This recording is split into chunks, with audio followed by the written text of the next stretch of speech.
జై శ్రీమన్నారాయణ. చూడండి, అక్షయ తృతీయ రోజున మనము ఏ పని చేయాలి, ఏ విధంగా మనము పూజ అనేది చేసుకోవాలి, అదేవిధంగా ఏమి ఇంటికి కొని తెచ్చుకోవాలి, బంగారమా, వెండ మనం లేదా ఇంకా ధనమా, లేదా ఇంకా ఏమైనా తెచ్చుకోవచ్చా, మనం చేయవలసిన కార్యక్రమాలు ఏంటి, ఆ రోజున మనము పూజా విధానం ఎన్ని గంటలకు చేయాలి, ఏ రోజు చేయాలి, ఏ సమయం చేయాలి అనేది మీరు ఎక్కడ కూడా క్లిక్ చేయకుండా జాగ్రత్తగా విన్నట్లయితే మీకే అర్థమవుతుంది. మనము పూర్వము ఇదివరకు ఇవన్నీ ఉండేవి కావు, కానీ ఇప్పుడు అందరూ చదువుకున్న వాళ్ళ మూలాన ఈ ఫోన్లు అన్నీ రావటంతో మనకి ఎప్పుడు ఏ సమయాన ఏ గడియల్లో కూడా ఏం చేయాలి అనేది అందరికి కూడా తెలిసిపోతుంది. చదువుకున్న వాళ్ళు కదా, ఏ మంత్రాలు చేయాలి, ఏ టైం అంటే మనకి గడియతో సహా అన్నీ కూడా తెలిసిపోతున్నాయి. అదేవిధంగా మనము ఒక మట్టి పాత్రని తెచ్చుకోండి. మీరు ఇంట్లో ఉన్నట్టయితే అది బాగా పూజలాగా ఇలా అలంకరణ అనేది చేసుకోండి. మనకు చాలామంది అయ్యో బంగారం కొనటమే కదా అని ఇక వెళ్ళి షాపుల మీద పడిపోతున్నారు. కానీ ఇదివరకైతే 3,000 అంటే 30,000 గ్రాము ఉన్నప్పుడు మనకి 3,000కి వచ్చేది.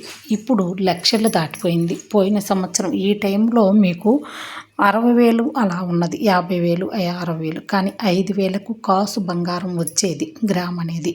కానీ ఇప్పుడు మీకు 15,000 కావాలి. 15,000 తీసుకొని ఇంట్లో మగవాళ్ళని కాదని మన దగ్గర అంత ఉండదు. అదేవిధంగా మగవాళ్ళు ఇవ్వాలి అన్నా కూడా ఇవ్వలేరు. వాళ్ళ మనసును కష్టపెట్టి మనం కొని తెచ్చుకున్న మనకి అక్కడ ఫలితం అనేది రాకపోవచ్చు. కానీ మనం అది కాకుండా ఇంకా చేయవలసిన కార్యక్రమాలు చాలానే ఉన్నాయి.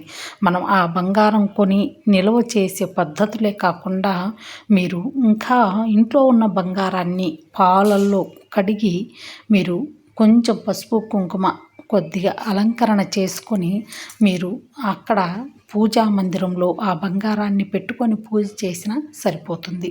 మీరు కొత్త కుండని ఇలాగా కొనుక్కొని మీరు వీలైతే ఆ కొత్త కుండని ముందు రోజే కొంచెం నీళ్ళల్లో నానబెట్టి ఆ కుండలో మీరు ఉప్పు అనేది సగానికి పోయండి, గళ్ళుప్పు అనేది పోసేసి ఇలాగ పసుపు రాసుకోండి. పసుపు రాసి శ్రీం అని బీజాక్షరాన్ని, లక్ష్మీదేవి బీజాక్షరాన్ని వ్రాసుకోండి. కుంకుమలో కొంచెం మీరు పన్నీరు కానీ రోజ్ వాటర్ కానీ కలిపి ఇలా రాసుకోండి. గంగాజలం కలుపుకున్నా సరిపోతుంది.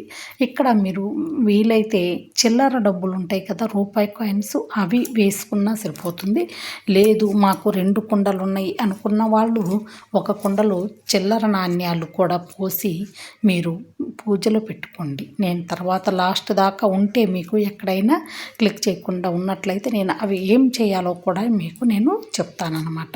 కానీ ఈ 2 కుండల్లో మీకు వీలైతే ఇంకా కూడా ధాన్యాన్ని కూడా పోసుకోవచ్చు ఇంకొక కుండలో.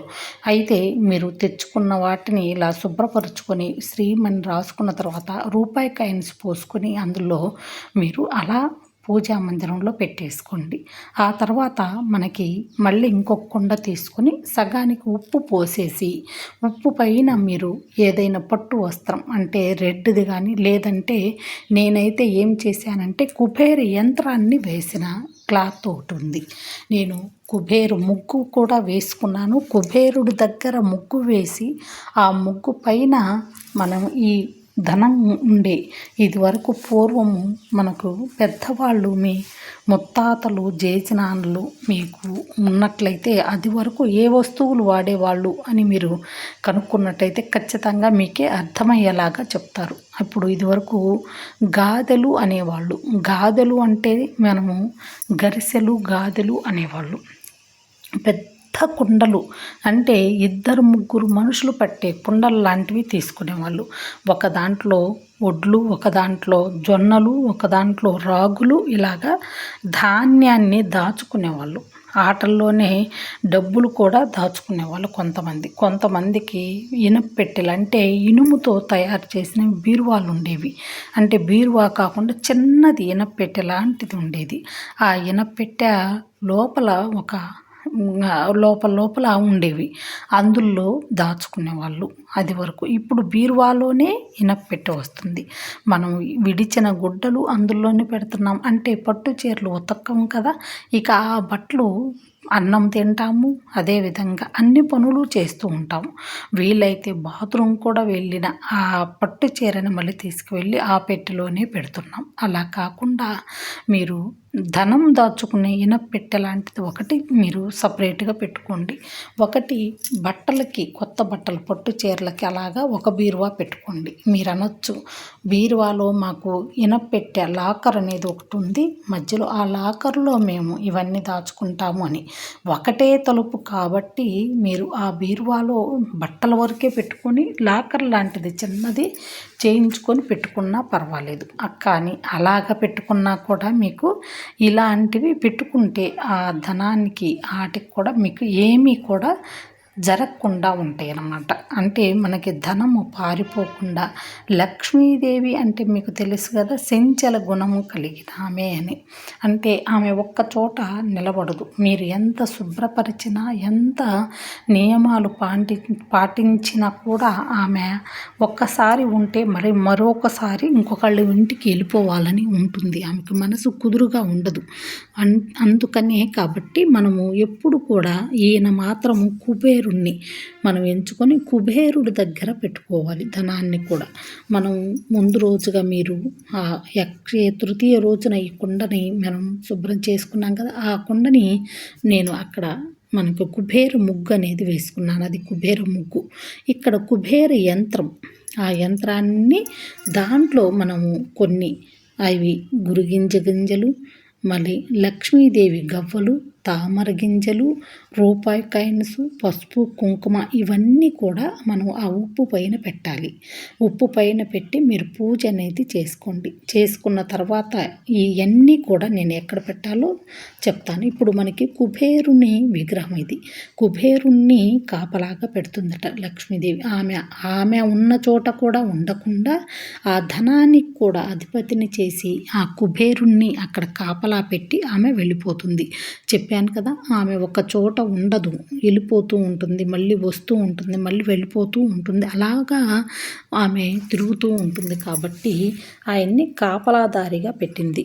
వెంకటేశ్వర స్వామికి అప్పు ఇవ్వాల్సింది అప్పుగా అడిగి కుబేరుణ్ణి అడిగి మాత్రం డబ్బులు తీసుకుని పెళ్ళి కళ్యాణం చేసుకుంటాడు ఆయన. తెలుసు కదా మీకు అందరికీ ఆ కథ అంతా. అలాగే కుబేరుడు అధిపతి కాబట్టి మనం కుబేరుడి దగ్గర ఇలాగా పెట్టుకుని అష్టోత్తరం కానీ లేదా కనకదార స్తోత్రం కానీ చదవండి. చదివిన తర్వాత అవన్నీ కూడా మీరు ఈ రెండు మీరు తీసుకువెళ్ళి మీ బీరువాలో ధనం దాచుకునే చోట పెట్టుకోండి. అక్కడ పెట్టుకొని ఆ హారతి అవి ఇవ్వండి. ఇచ్చిన తర్వాత అక్కడ పెట్టుకొని రోజు ₹2 కానీ రోజు ₹1 కానీ అక్కడ వేయిస్తూ ఉండండి. మీరు శుక్రవారం వేసి మంగళవారం తీసేసుకొని మళ్ళీ శుక్రవారం వేయండి.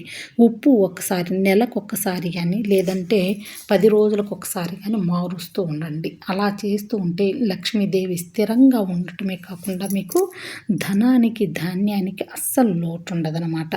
ఇలా చేస్తూ మనకు ఆదివారం మధ్యాహ్నం నుంచి వస్తుంది కాబట్టి ఆదివారం కుదిరితే ఆదివారం సాయంత్రం కానీ సోమవారం ఉదయం పూట కానీ మీరు పూజ అనేది చేసుకోండి. ఈ మధ్యాహ్నం నుంచే ఉంటుంది కాబట్టి ఉపవాసాలు అవి ఉండి సాయంత్రం పూజ చేసిన, ఉదయం పూజ చేసిన